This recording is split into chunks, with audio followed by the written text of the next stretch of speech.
목자가 부르면은 양이 간다 이 말이에요. 네? 이것은 어디서 찾느냐 하면은 예수 그리스도가 12제자를 둘씩 묶어서 복음을 전하라고 보내는 일이 있잖아요. 거기서 뭐라고 그러냐면은 내 아버지 집에 잃어버린 양의 집으로 가라 이렇게 얘기해요. 양의 집으로 가라. 내 아버지 집에 잃어버렸던 적이 있는 그 양의 집으로 가라 이런 얘기예요. 이 얘기는 많은 얘기가 함축되어 있어서 이 시간에 얘기하기는 어렵습니다만은 예수님께서 내 양이 아님으로 믿지 아니한도다 이 얘기는 지금 예수님이 이 땅에 오신 것은 다른 말로 얘기해서 양을 찾으러 왔다는 얘기예요. 양을. 어떤 양입니까? 이 양은 잃어버린 양을 찾으러 왔다는 거예요. 이게 너희하고는 관계없어. 이 얘기도 됩니다. 물론 잃어버린 양을 찾으러 왔는데 그 양이 언제 잃어버렸느냐? 에덴 동산에서 잃어버린 줄 믿으시기 바랍니다. 에덴 동산에서. 그럼 에덴 동산에서 어떤 일이 있었느냐? 여러분 다 아시다시피 에덴 동산 다 알잖아요. 사건을. 근데 거기서 잃어버린다는 얘기 못 들었습니다. 맞아요. 잃어버렸다는 얘기 없습니다. 27절입니다. 내 양은 내 음성을 들으며 나는 저희를 알며 저희는 나를 따르느니라 이렇게 써 있잖아요. 이것이 하나님께서 이 땅에 메시아로 그리스도로 보낸 자의 변입니다. 변. 네가 그리스도이거든 나한테 얘기 좀 해봐라. 우리를 더 헷갈리게 하지 말고 얘기 좀 제발 해주라 이러니까 너희는 내 양이 아니다 이 말이에요. 너희는 잃어버린 양이 아니다 이 말이에요. 그러니까 너희가 내 음성을 못 알아듣는다. 내가 얘기했지 않느냐. 응? 그 얘기입니다. 어떻게 알겠어요? 성경에 써 있는 것이 무슨 삼류 소설로 써 있는 겁니까? 성경에 써 있는 메시지가 그리스도의 복음이 무슨 박박사들이 쓴 겁니까? 신학 박사가 쓴 겁니까? 어? 하나님이 기록하신 거 아니냐 이 말이에요. 하나님이 기록했다는 사실을 잊어버리시나? 아전인수격으로 해석해서 사는 자기 만족해서 사는 것도 사는 것의 방편이죠. 그거를 체크할 수는 없습니다. 그렇지만은 하나님을 아버지라고 부르고자 싶으면은 부르는 것이 원이면은 하나님을 아버지라고 부르고 싶은 것이 원이라면은 두드리고 찾고 구하는 지혜가 여러분에게 있기를 바랍니다. 그것만이 아버지가 알고 싶은 것을 허락하시게 된다는 유일한 길이라는 사실을 깨우침 받기를 원합니다. 28절이면 내가 너희에게 영생을 주노니 이랬습니다. 그러면은 여기서 내가 너희에게 영생을 주노니 이 얘기했어요. 자, 여기서 너희는 지금 질문 앞에 있는 유대인들이냐 누구냐 이 말이에요. 성경을 해석하는 데 있어서 이 시대의 목자라는 사람들과 그 범주에 있는 자들이 뭐라고 해석하냐면은 입맛대로 갖다 붙이는 거예요. 입맛대로. 왜? 성경은 입맛대로 갖다 붙이지 않게끔 설정되어 있지가 않거든요. 표면적으로 보면은 다시 말해서 if라는 조건이 없다 이 말이에요. 크게. 이것도 if고 저것도 if고 범주가 넓다 이 말이거든요. 그래서 하나님이 독생자를 이처럼 사랑하사 독생자를 주셨으니 이는 저를 사랑하는 자마다 저를 따르는 자마다 저를 믿는 자마다 멸망치 않고 영생하려 함이라 이렇게 얘기를 한다면은 다 자기들은 되는 줄 알아 그렇게. 응? 수고하고 무거운 짐진 자들아 이렇게 하면은 다 짐진 자들로 해당되는 줄 안다 이 말이거든요. 어떻게 다 짐진 자냐고요. 응? 무슨 짐을 졌다는 거야. 이 세상에서. 나는 이 세상을 사는데 이 짐이 무거워서 미치겠습니다. 이 짐이 무거워서 그게 어떤 짐이었느냐.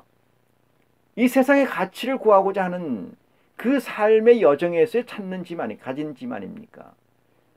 예수님께서 얘기하시는 그 수고하고 무거운 짐이라는 것은 그리스도의 복음을 쫓기 위해서, 그리스도의 복음대로 살기 위해서 진 짐이 아니에요. 이 세상의 짐이라 이 말이에요. 이 세상의 짐.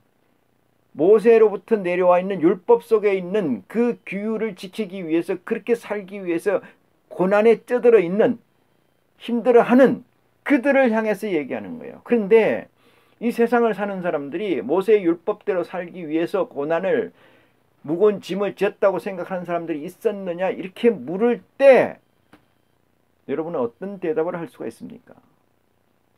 예스라고 할 수가 있다면은 기적이죠.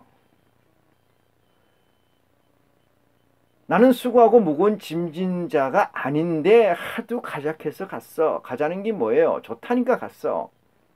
하나님이 계시다고 믿습니까? 그분이 전지전능하시고 무소부재하시고 그런 어마어마한 그런 능력자라는 걸 확증하고 가시냐 이 말이에요. 아니잖아요.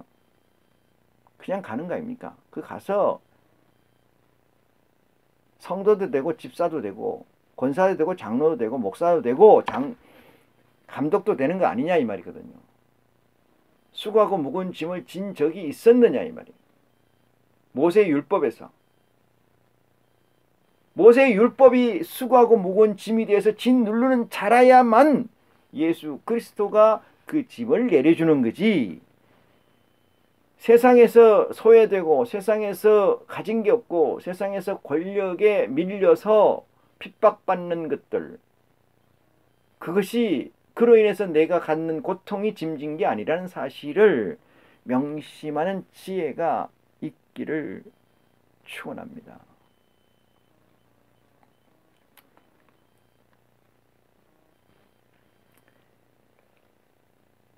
28절 내가 저희에게 영생을 주노니 했습니다. 여기서 저희는 누구냐 이렇게 하면 유대인이 아니고 양입니다. 양. 예수의 그리스도의 음성을 알아서 듣는 그 양의 얘기예요. 양. 제발 좀 남의 다리 긁지 말고 내 다리 가려운데 긁는 최소한의 실제라도 있으면 좋겠습니다. 왜? 내 양은 내 음성을 듣는다 이 말이거든요. 그리스도의 음성이 들립니까?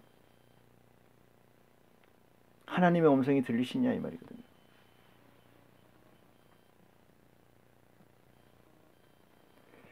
그들에게는 영생을 주노니 이랬어요. 영생이라는 것이 무엇이냐면 하나님이 이렇게 얘기하세요. 육신을 멸하는 자를 두려워하지 말고 육신과 영을 멸하는 자를 두려워하라 이렇게 하잖아요. 여러분 여기서 육신은 미완의 존재이죠. 대전제가 있으면 소전제는 대전제를 벗어날 수가 없어요. 그렇지 않습니까? 소전제는 대전제의 안에서 허용됩니다.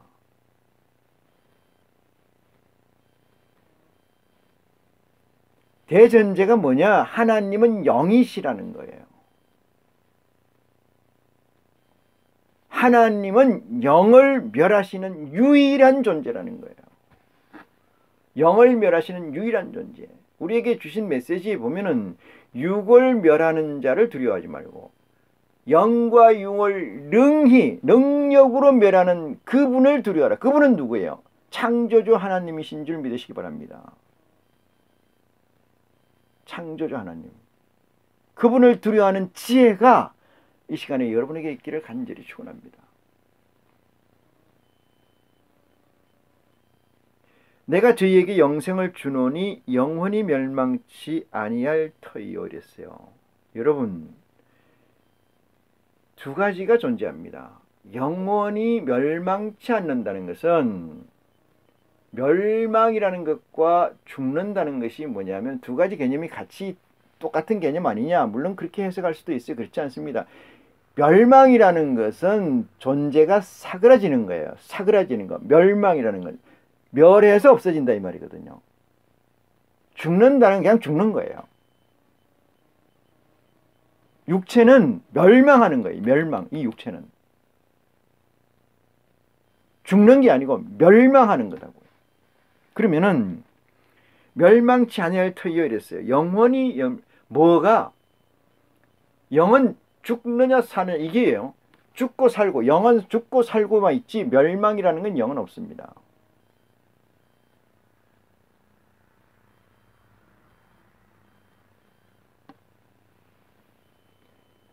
진정 다시 묻습니다.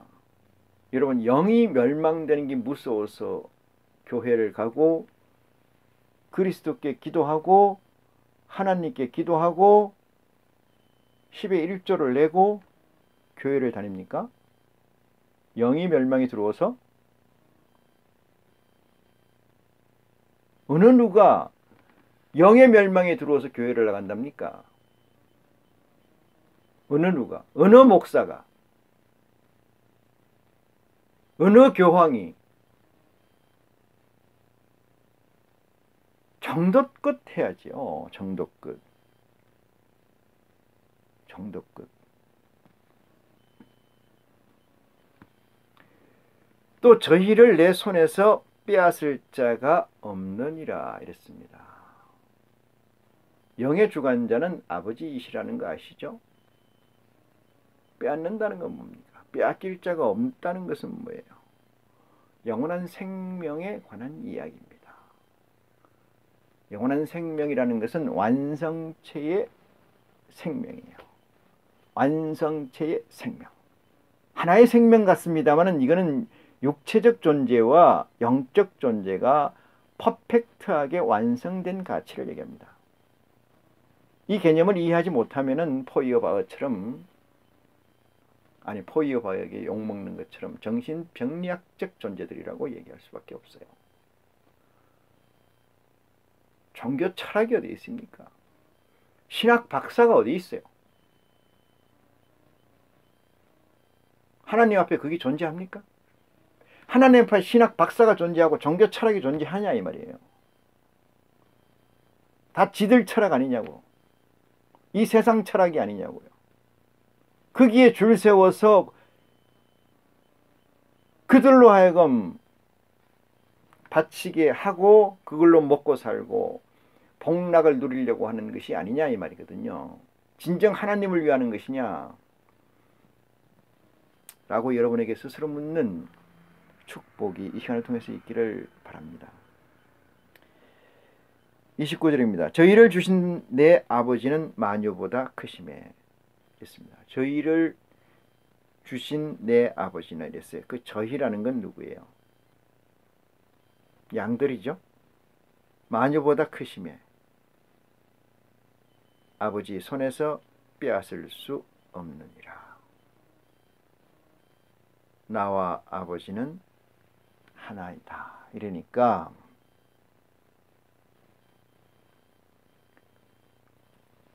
이 하나를 가지고 이 문장을 가지고 삼위일체의 근간이 되는 얘기이기도 해요. 또한 하나님과 예수님과 성령님이 하나다. 하나님이 예수님이고 예수님이 성령님이고 성령이 하나님이고 하나님이 성령이고 이거는 교집합적 가치를 얘기하는 거예요. 교집합적 가치. 그렇지만은 하나님이 계시고 그 안에 부분 집합으로 예수가 존재하고 그 안에 부분 집합으로 성령이 존재할 수는 있어요. 성령은 예수 그리스도 안에, 예수 성령이라고 얘기하는 건 진리의 성령입니다. 다른 성령 하면 다 포함되기 때문에 하나님까지 포함이에요. 성령이라고 하는 것은 그리스도와 하나님과 성부와 성자와 성령이라고 하는 것은 진리의 성령을 이끄는 줄 믿으시기 바랍니다. 포괄적 의미는 보좌에 있는 모든 영들을 성령이라고 해요. 그런데 하나님께서 예수 그리스도를 통해서 우리에게 주신 성령은 진리의 성령을 적시한다는 사실을 믿으시기 바라고요. 하나님이라는 존재 안에 부분 집합으로 예수가 계시다는 거죠. 근데 하나라는 것이 뭐냐? 교집합 부분이에요. 하나님과의 교집합 부분. 그럼 교집합 아닌 부분도 있습니다. 다시 말해서 예수 그리스도와 하나님은 이퀄이 아니라 이 말이에요. 이퀄이 아니다. 여기서 하나라는 개념은 교집합에 해당되는 부분이에요. 교집합에 해당되는 부분.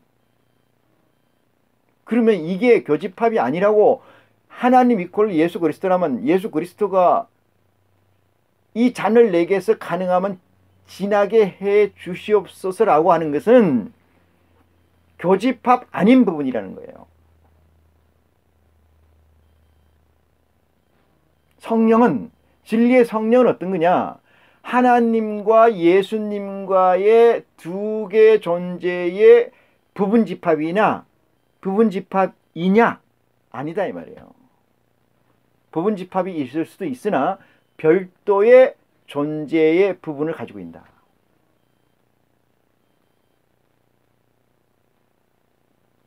이로써 니케아 신조 공회에서 얘기한 삼위일체 이론은 허구입니다. 허구. 어릴 때는 자식이 부모에게 내가 어디서 나왔어 물으면 다리 밑에 주워 왔다고 하는 것이 정답일 수가 있습니다. 정답이라고 하는 것은 양쪽에서 가치를 공유하는 거잖아요. 부모와 자식에서 양쪽에서 가치를 공유하는 게 정답이에요. 공유되는 것이 정답입니다. 근데 자식이 컸어요. 자식이 그대로 있는 게 아니고 어린 대로 있는 게 점점 커요. 그래서 장성한 자가 됐습니다. 장가도 가고 자식도 낳았어요. 그 자식이 엄마 내가 어디서 났어? 어머니 나 어디서 났어? 이러면 그러면 다리 밑에 주워 왔어. 이게 정답이겠습니까? 그건 정답이 될 수가 없습니다. 아타나시우스가 얘기한 그렇게 고집해서 만든 삼위일체로는 허구예요. 그래서 제가 모두에 말씀드렸던 것처럼 오늘의 현실이 가면 갈수록 예수 그리스도를 믿는 자들의 혼란이 가중될 것이라는 것이 불을 보듯 명확해집니다. 불을 보듯 명확해져요. 예수 그리스도는 하나님과 하나이십니다. 하나님과 하나이십니다. 여기서 하나라는 것은 부분 집합의 존재에서 교집합 부분이다. 이렇게 이해하는 축복이 이 시간을 통해서 여러분에게 있기를 간절히 기원합니다. 이 시간 말씀을 마치겠습니다.